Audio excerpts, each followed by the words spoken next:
Liturgia do dia 20 de setembro de 2023.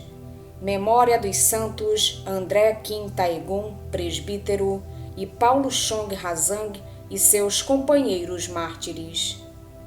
Primeira leitura. Leitura da primeira carta de São Paulo a Timóteo. Caríssimo, escrevo com a esperança de ir ver-te em breve. Se tardar, porém, quero que saibas como proceder na casa de Deus, que é a Igreja de Deus vivo, coluna e fundamento da verdade. Não pode haver dúvida de que é grande o mistério da piedade. Ele foi manifestado na carne, foi justificado no Espírito, contemplado pelos anjos, pregado às nações, acreditado no mundo, exaltado na glória. Palavra do Senhor. Graças a Deus. Salmo responsorial é o de número 110. Grandiosas são as obras do Senhor. Eu agradeço a Deus de todo o coração, junto com todos os seus justos reunidos. Que grandiosas são as obras do Senhor. Elas merecem todo o amor e admiração. Grandiosas são as obras do Senhor. Que beleza e esplendor são os seus feitos. Sua justiça permanece eternamente. O Senhor bom e clemente nos deixou a lembrança de suas grandes maravilhas. Grandiosas são as obras do Senhor.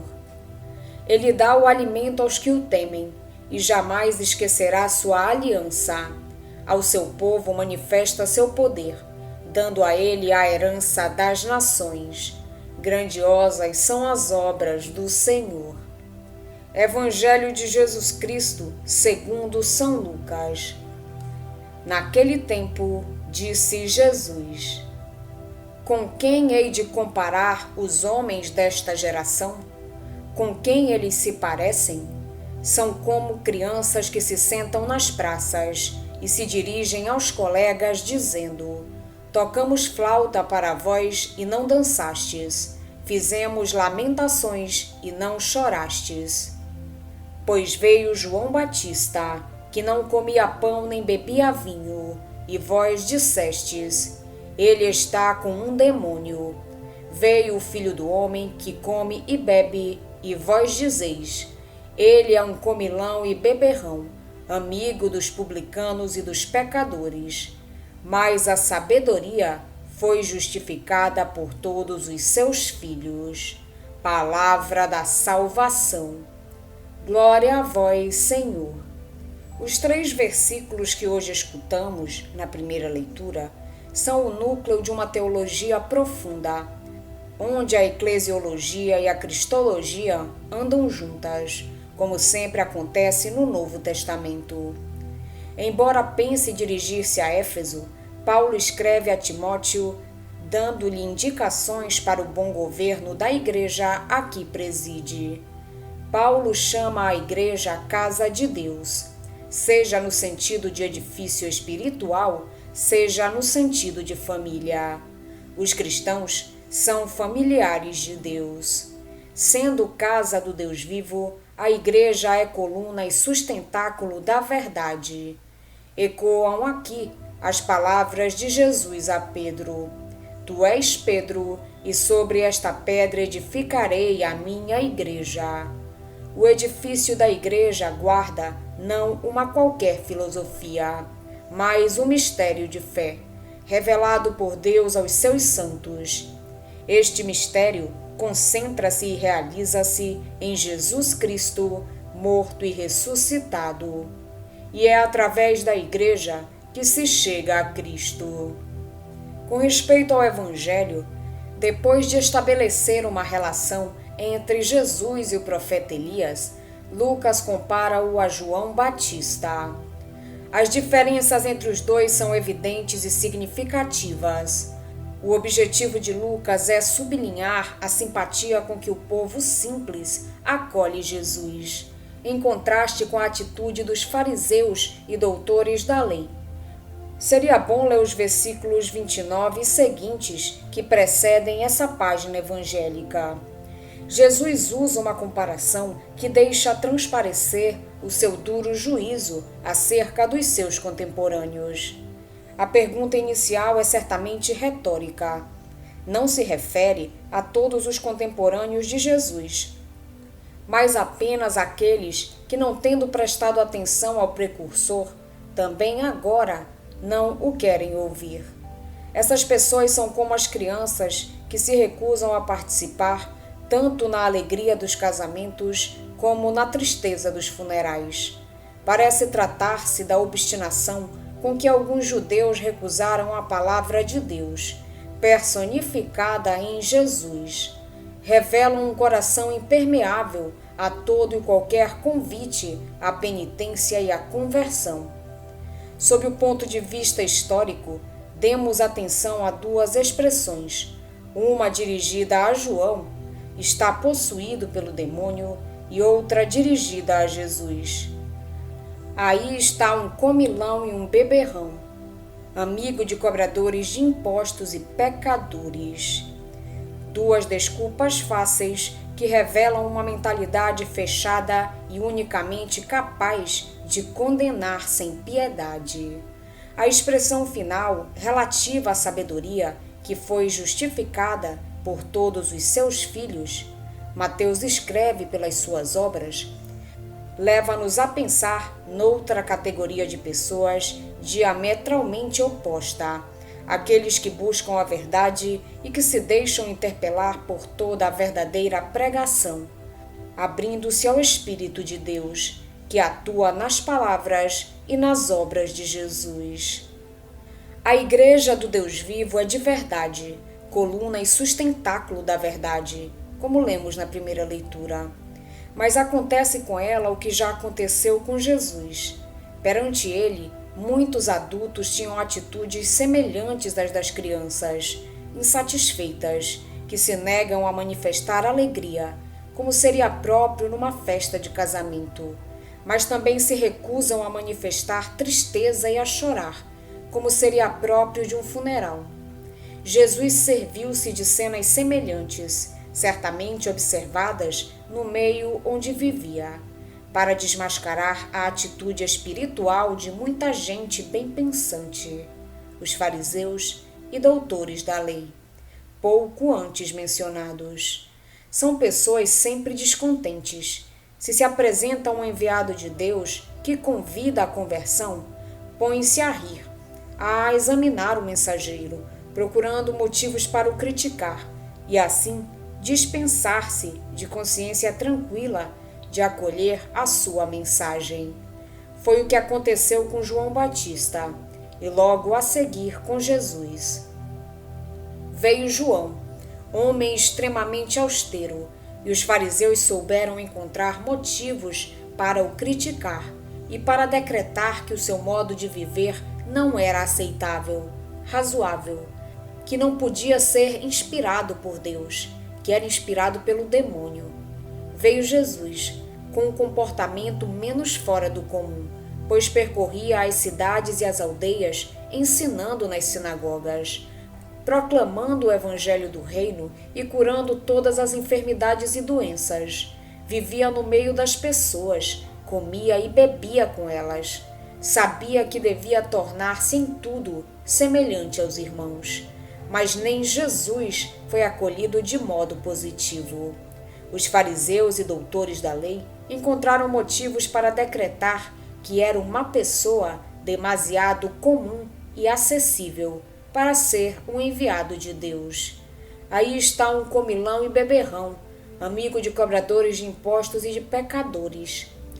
Não será que também nós muitas vezes reagimos como as crianças da praça, como os fariseus e doutores da lei?